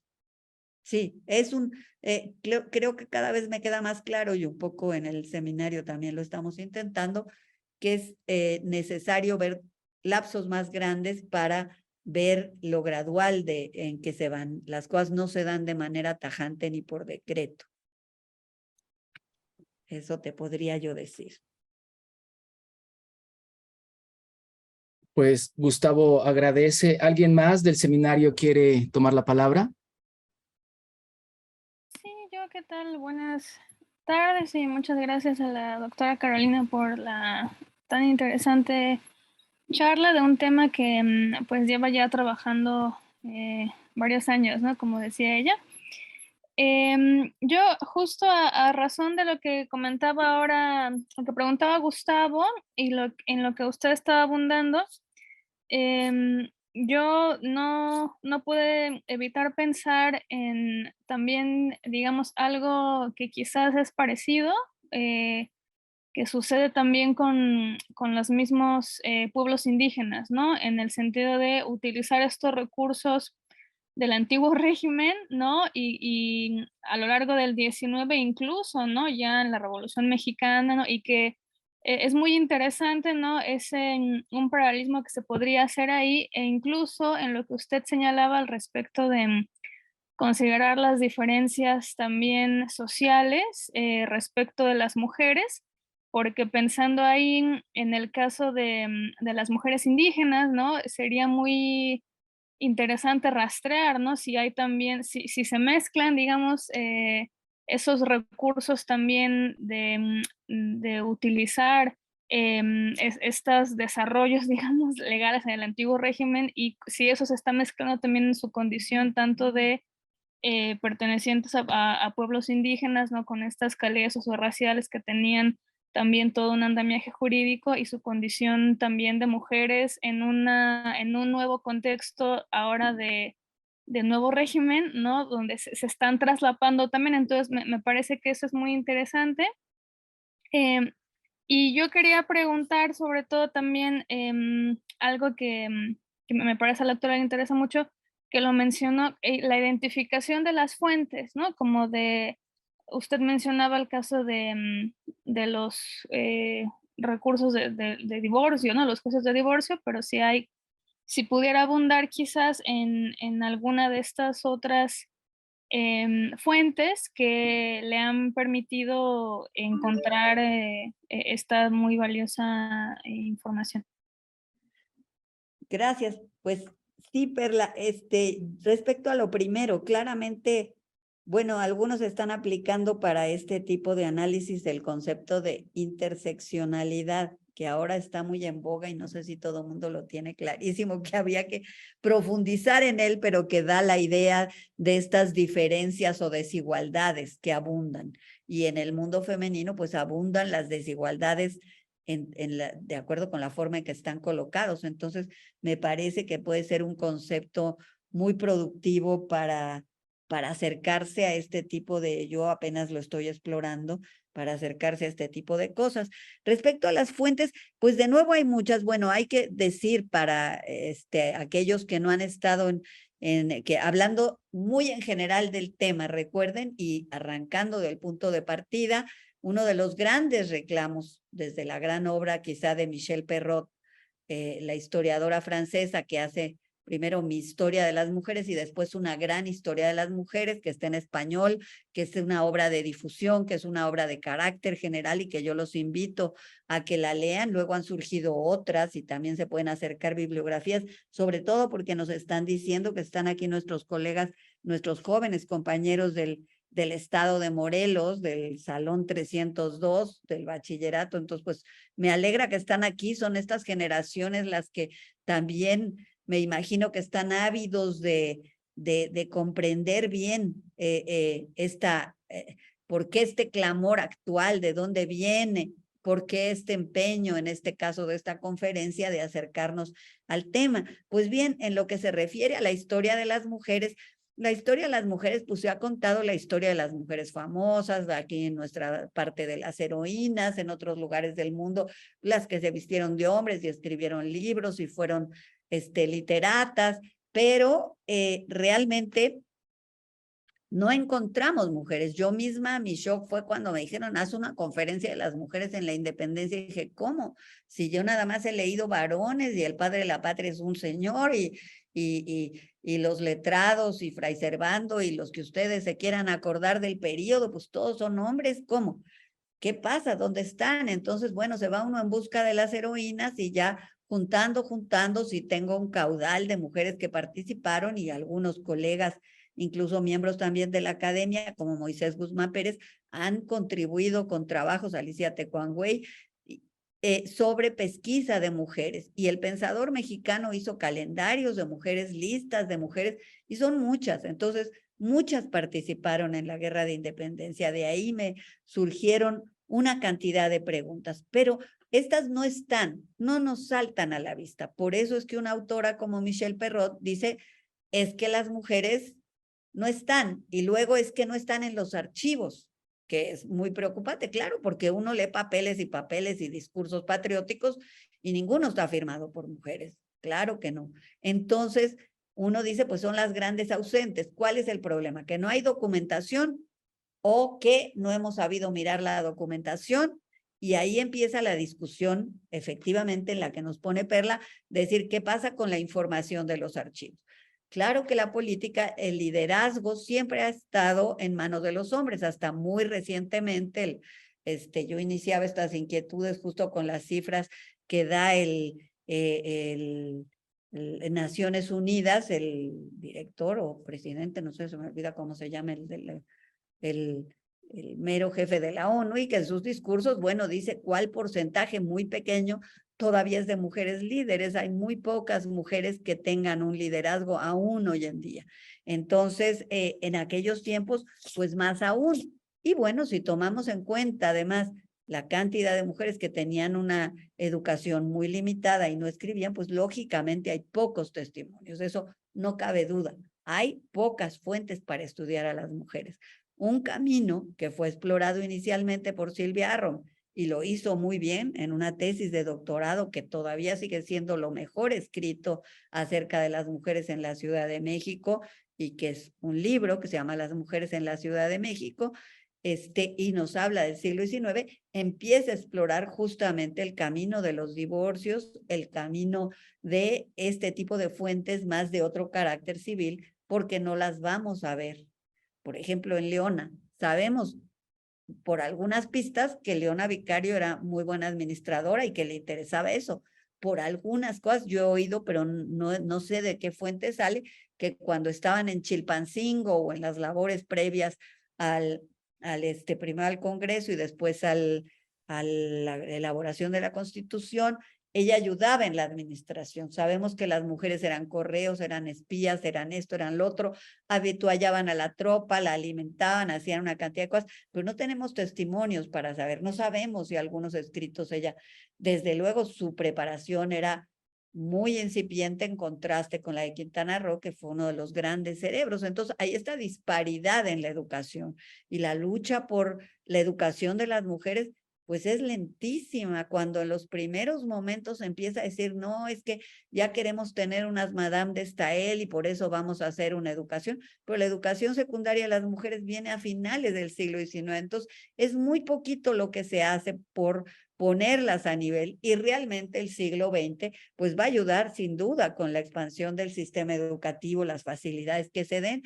Antes de eso, lógicamente había una ventaja simplemente objetiva, aunque mujeres talentosísimas sí las hay y que se preparaban a sí mismas también, pero los sistemas educativos pues no existían como tales, y mucho menos con los alcances que ya hoy tenemos. Eso yo creo que es una gran cosa de los años recientes. Pero bueno, volviendo a las fuentes, sin duda entonces, para conocer lo que hacían en el periodo, las fuentes de divorcio, sobre todo en el terreno civil y económico de participación en negocios, pues sin duda hay que ir a los archivos y hay que ver en cuestiones de derecho civil. Los divorcios son una pista, los matrimonios son una pista, los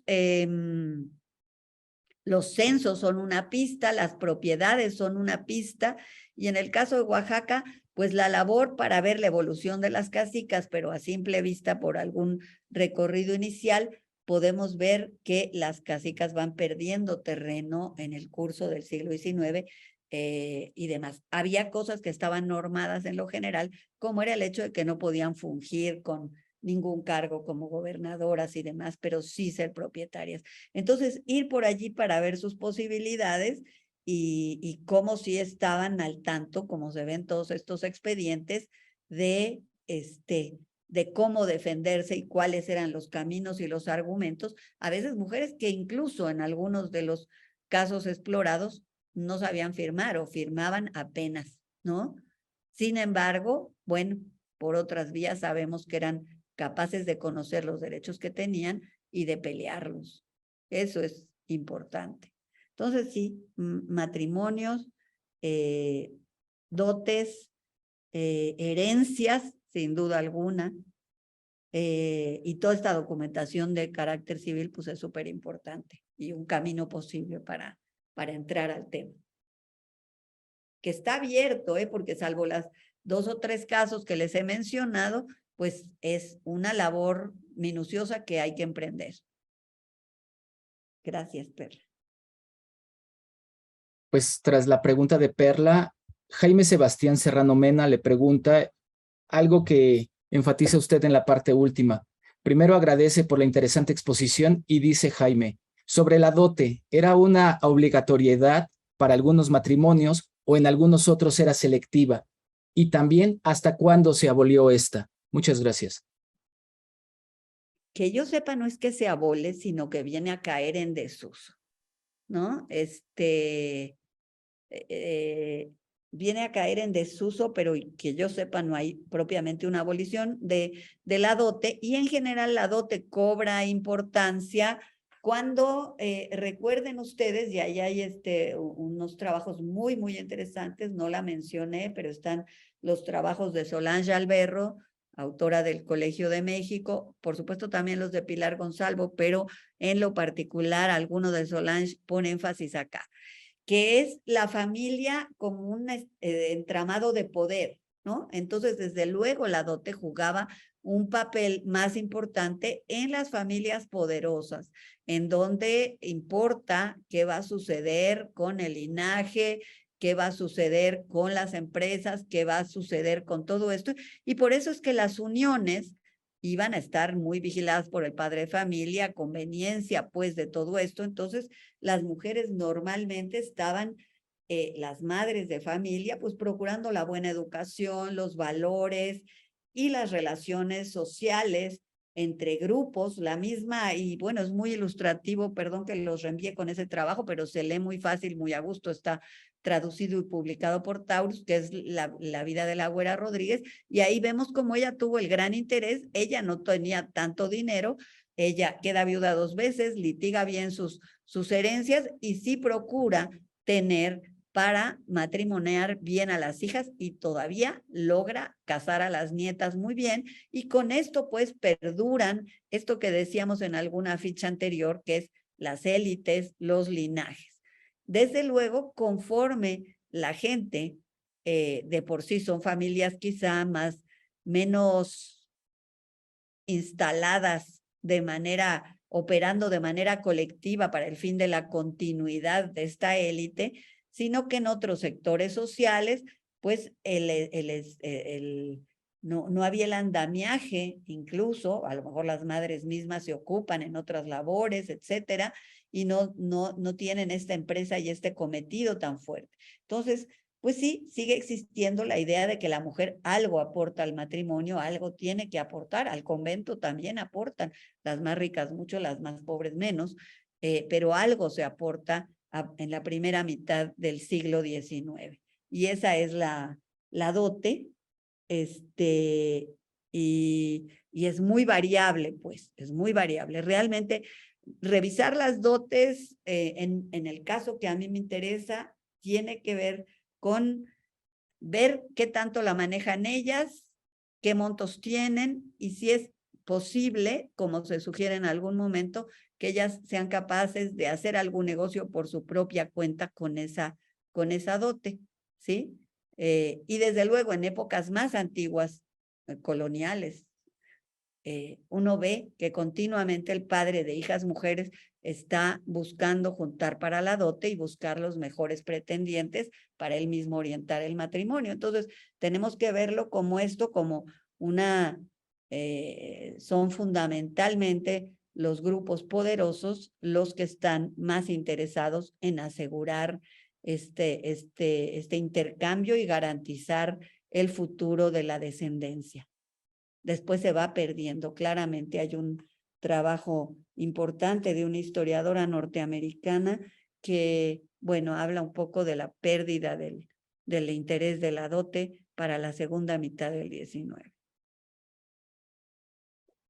Y Doctora, acuérdense que el marido daba las zarras, ¿no? No es que él no diera nada, daba las zarras, que yo todavía no me quedan claros los montos y demás, y es menos importante, pero para el caso de estudiar mujeres, la dote es clave.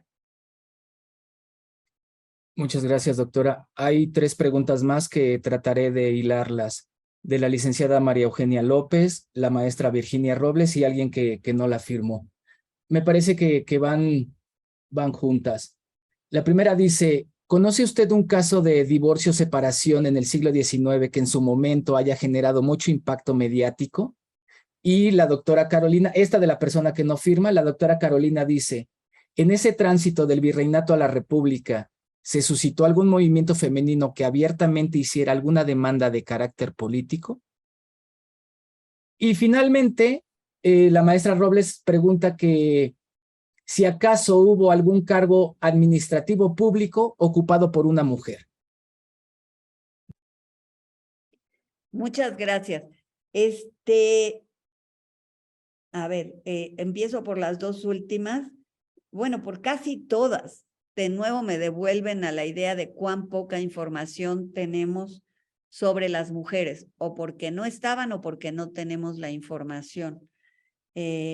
Claramente, un cargo administrativo público, no, porque de hecho estuvo prohibido todavía hasta ese periodo el hecho, ellas no podían ejercer esos cargos, digamos, no podían ser ni oidores, ni ningún tipo de tarea de funcionarios. Eso simple y sencillamente no estaba permitido, y incluso acudir a ese tipo de lugares era no deseable para una mujer. Ellos lo decían en términos de, ay, es que cómo se va a mezclar con esa cantidad de hombres y hablando de ese tipo de cosas, ¿no?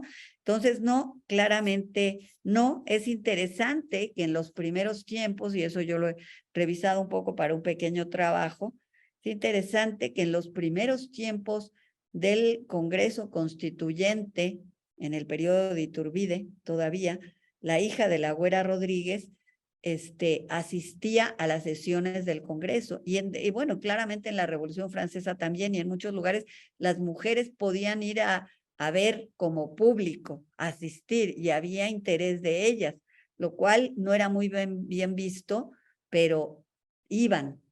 Lo que pasa es que de ahí a que participaran incluso ya no se les dio posibilidad. Al contrario, la prensa satírica hizo bromas, el propio pensador mexicano, que era muy proclive a argumentar de los derechos de las mujeres, ya él mismo tenía una hija y en un momento dado dice que ay, qué bueno que se hizo una escuela de baile porque él le gustará que sea bailarina para que tenga un sustento y etcétera, etcétera. Después dice, no, ya no, porque las mujeres mejor que se queden en su casa y que apoyen la formación de los ciudadanos de la patria. Entonces, un poco esta cosa que mencionaba yo de la familia ciudadana, ¿no? Donde la mujer está en función de crear los ciudadanos. En las élites políticas, pues en función de jugar un rol de poder frente a las familias poderosas, para fortalecer a las familias poderosas. Y en el caso de la ciudadanía, claramente el liberalismo, y empiezo por el pensador, que es la fuente que más se ocupó de decir cosas de las mujeres, él después de argumentar, yo cito en algún momento y no lo traje acá, de que dice, bueno, ¿por qué ellas? Dice, cuando se va a instalar el Congreso, está muy emocionado recién después de la consumación de la independencia y Iturbide y tal, Lizardi dice, no, pues qué emoción, y tengo muchas preguntas que hacerle al público que lee este panfleto. Lo que les quiero preguntar es, ¿ustedes ya creen que vamos a hacer un congreso? Y este congreso, ¿cómo se va a elegir? ¿Tendrán un lugar las mujeres también? Porque ellas también tendrían derecho a la representación. Pero un poco después ya se va cada vez retirando más de eso y escribe el libro de La Quijotita y su prima, un poco mandando este tipo de mensaje. Y después declarará claramente que la labor es más bien la de la formación de los próximos ciudadanos con todas las virtudes que debe haber. Entonces, no, desde luego no tenían cargos administrativos políticos, no sabemos, no hay, no conozco yo, y bueno, creo que sí, habiendo leído, no hay en el caso mexicano casos de demandas políticas. En algunos casos sudamericanos habrá algunos otros trabajos y algunos casos eventuales, pero en el caso mexicano no tenemos noticia de que un grupo de mujeres haga demandas políticas, como sí los vamos a ver, pero les va requete mal. En la Nueva Inglaterra realmente las tratan mal, se les argumenta de que pues de que son demasiado escandalosas o muy apasionadas y tal. Y en la propia Revolución Francesa, pues sí, la historia de muchas mujeres, por ejemplo, la famosa, ahorita se me fue su nombre, la que hizo los derechos de la mujer y la ciudadana. Bueno, ella era una panfletista importante, era escritora, era dramaturga y demás, y sin embargo, pues muere en el cadalso, en parte por algunas de sus ideas sobre la representación y en parte porque era girondina, y muere y no tiene continuidad para nada los reclamos que ella tiene, ¿no? Y de luego tenemos pues maneras de pensar en donde incide lo político, ¿no? Porque si tenemos una mujer que tiene una tendencia, tenemos otra como Madame de Staël, que realmente tenía posturas muy moderadas, no obstante que su comportamiento como mujer era muy libre, ¿no? Lo cierto es que desde mi punto de vista, y esta es pues una hipótesis, realmente de esta ebullición que de todas maneras surge en los momentos más radicales o de movilización social, pues viene con la entronización del credo liberal, pues un lugar asignado especialmente para las mujeres, y como de paso hay mucho desorden y hay que cerrar posibilidades, junto con otros sectores sociales, se les niega la posibilidad de ciudadanía, y que yo sepa aquí no hay demandas políticas, ojalá que apareciera algo. Y un divorcio de impacto mediático, yo no sé, existía desde luego el honor de la gente que iba muy mal, por eso es probable que haya menos divorcios de mujeres de la élite, los haya más escasos que en algún caso divorcios en donde están peleando la subsistencia u otras cosas, ¿no? Porque lógicamente a la hora de hacer una demanda de divorcio, pues sí, en estas sociedades muy cuidadosas con los temas de moral y demás, pues llegar a un escándalo público era algo muy poco deseable. Entonces, que yo lo tenga presente, yo creo que no hay divorcios de impacto mediático, por lo menos en la primera mitad del siglo XIX. Por más que las que llegan, de nuevo las remito a la Güera Rodríguez, pues sí cuenta cómo el marido le pegaba y cómo sus testigos, que eran gente muy conocida y muy eminente, pues van y declaran que ella estaba sangrando y tal, pero esto pues quizá ese es un buen caso para mostrar, pero aún así tiene más impacto mediático en los lectores del siglo XX y en los que hicieron películas sobre la Güera que en sus contemporáneos, que la apreciaban, la respetaban e incluso iban como Belle Cisneros o como el canónigo poblano, y canónigos de la catedral, que van a declarar en favor de ella como una mujer pues muy sufrida, muy virtuosa y muy bien, ¿no?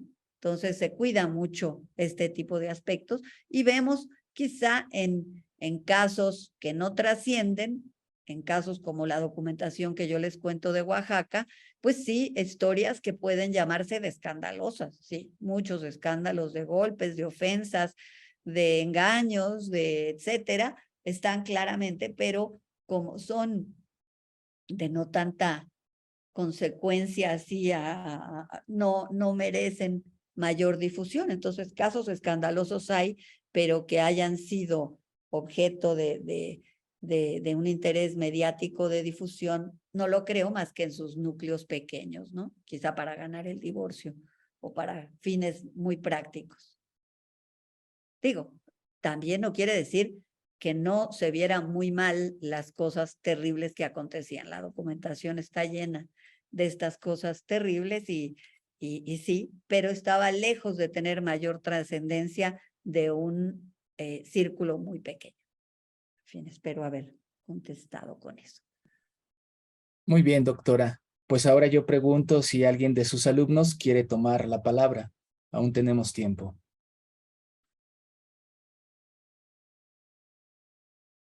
Bien, entonces, doctora, unas palabras de usted para hacer el cierre de la sesión del día de hoy. Pues nada, agradecer a quienes están aquí. Espero que haya sido suficiente, clara, ilustrativa, y creo que fue muy oportuna esa pregunta. Efectivamente, la historia de las mujeres está por contarse. Ha habido muchos esfuerzos, los años recientes han dado pie, muchos colegas que incluso veían la documentación y no reparaban o reparábamos como el caso de Huemaca Escalona que mencioné, pero hay otros que ya se fijan, están atentos a la documentación. Entonces, sobre todo, en términos generales, ustedes van a encontrar en las principales revistas, porque son trabajos recientes, esta búsqueda y esta necesidad de explicar de manera más ponderada la historia de las mujeres. La historia es una disciplina que busca la evidencia, que busca la consulta de archivos, que procura tener una visión ponderada, procurando equilibrar y sacar la evidencia que nos permita tener una visión justa. Yo creo que ese periodo es importante porque tiene mucho que ver con el presente, tiene que ver con los orígenes de una cantidad de cosas, y en tanto más lo precisemos, más claro tendremos. Cuando uno ve eso, quizá se queda admirado de la cantidad de cambios que sobrevienen en el siglo XX con esta educación más amplia, y desde luego la segunda mitad del siglo XX siendo el gran empujón con los derechos de las mujeres. También efectivamente a veces pensamos que algunas cosas como las sufragistas y otras cosas vienen justamente de otros lugares del mundo donde estuvieron claramente muy comprometidas, en Inglaterra, en Francia, la cantidad de figuras interesantes que hay, pero por eso me gustó sacar al final el trabajo de esta historiadora mexicano-norteamericana sobre el papel de las feministas latinoamericanas, para darnos cuenta o también mencionar los trabajos de colegas que han tenido hallazgos recientes, que en estas realidades, pues, las mujeres también desempeñaron un gran papel, y que no hay que esperar a que los avances se produzcan en otras latitudes del planeta, sino que a veces tenemos constancia de ellos en lugares de acá. Ojalá, y yo animo a quienes aquí en el público estén interesados o sean historiadores en ciernes, pues ir a los archivos con este ojo avisor y buscar mucha más información. Ojalá encontremos más mujeres dispuestas a hacer defensas sobre la condición de la mujer en épocas más antiguas. Y si no las encontramos, lo que sí es que hay que comprenderlas para ver un poco qué es lo que se arrastra desde entonces y qué es lo que se busca justamente superar. Pienso que los últimos tiempos son alentadores, pero falta mucho, pues, falta mucho por ganar en los espacios para las mujeres, y falta mucho sobre todo, y en esa labor podemos contribuir todos, para comprender cada vez más, y en lugar de volver esto, digamos, también para tener un pensamiento más asentado y no seguir combatiendo fuertemente por la igualdad de la mujer en todos aspectos. Todavía estamos, no se diga la tremenda situación de la violencia, pero la doble jornada o triple jornada, los salarios desiguales y toda una serie de luchas, pues, que hay que mantener, pero es muy importante ver de dónde venimos, de dónde vienen ciertas circunstancias, y eso es un poco la misión de esta conferencia, de esta charla muy informal de estudios incipientes sobre el tema, y que aliento yo a que ustedes también sigan. Y como decía alguien, además, si no encontramos información nueva, lo que sí encontramos son una manera de mirar las cosas que sí resulta nueva, nuevos enfoques, y es la mirada de las mujeres que ha estado ausente en general en todo el relato de la historia. Entonces, bueno, con eso cerraría yo, y dar las gracias, por supuesto, Adolfo, a la academia, Alexis, y por la invitación. Muchísimas gracias a la academia. Por supuesto, la academia agradece a su número 17, sillón, miembro de número de la Academia, Ana Carolina Ibarra. También nosotros agradecemos a sus alumnos que se dieron cita en esta reunión y nosotros también, por supuesto, les invitamos a que le den continuidad a esta tradición de la Academia Mexicana de la Historia. El próximo miércoles, todos y cada uno de los conferencistas de este ciclo son miembros de la Academia. Toca la próxima semana el doctor Antonio Rubial, no se la pierdan. Aquí con la precisión de que tenemos un breve cambio en el horario, estamos acostumbrados a las 5 de la tarde, pero les llamamos a las 4:30. La próxima sesión, el miércoles 7 de septiembre, con el gran Antonio Rubial, el Gran Teatro del Mundo, Retórica y Representación en el Virreinato. Entonces, combinados están, hagan externa la invitación y aquí les esperamos en la Academia Mexicana de la Historia. Muy buenas tardes a todos.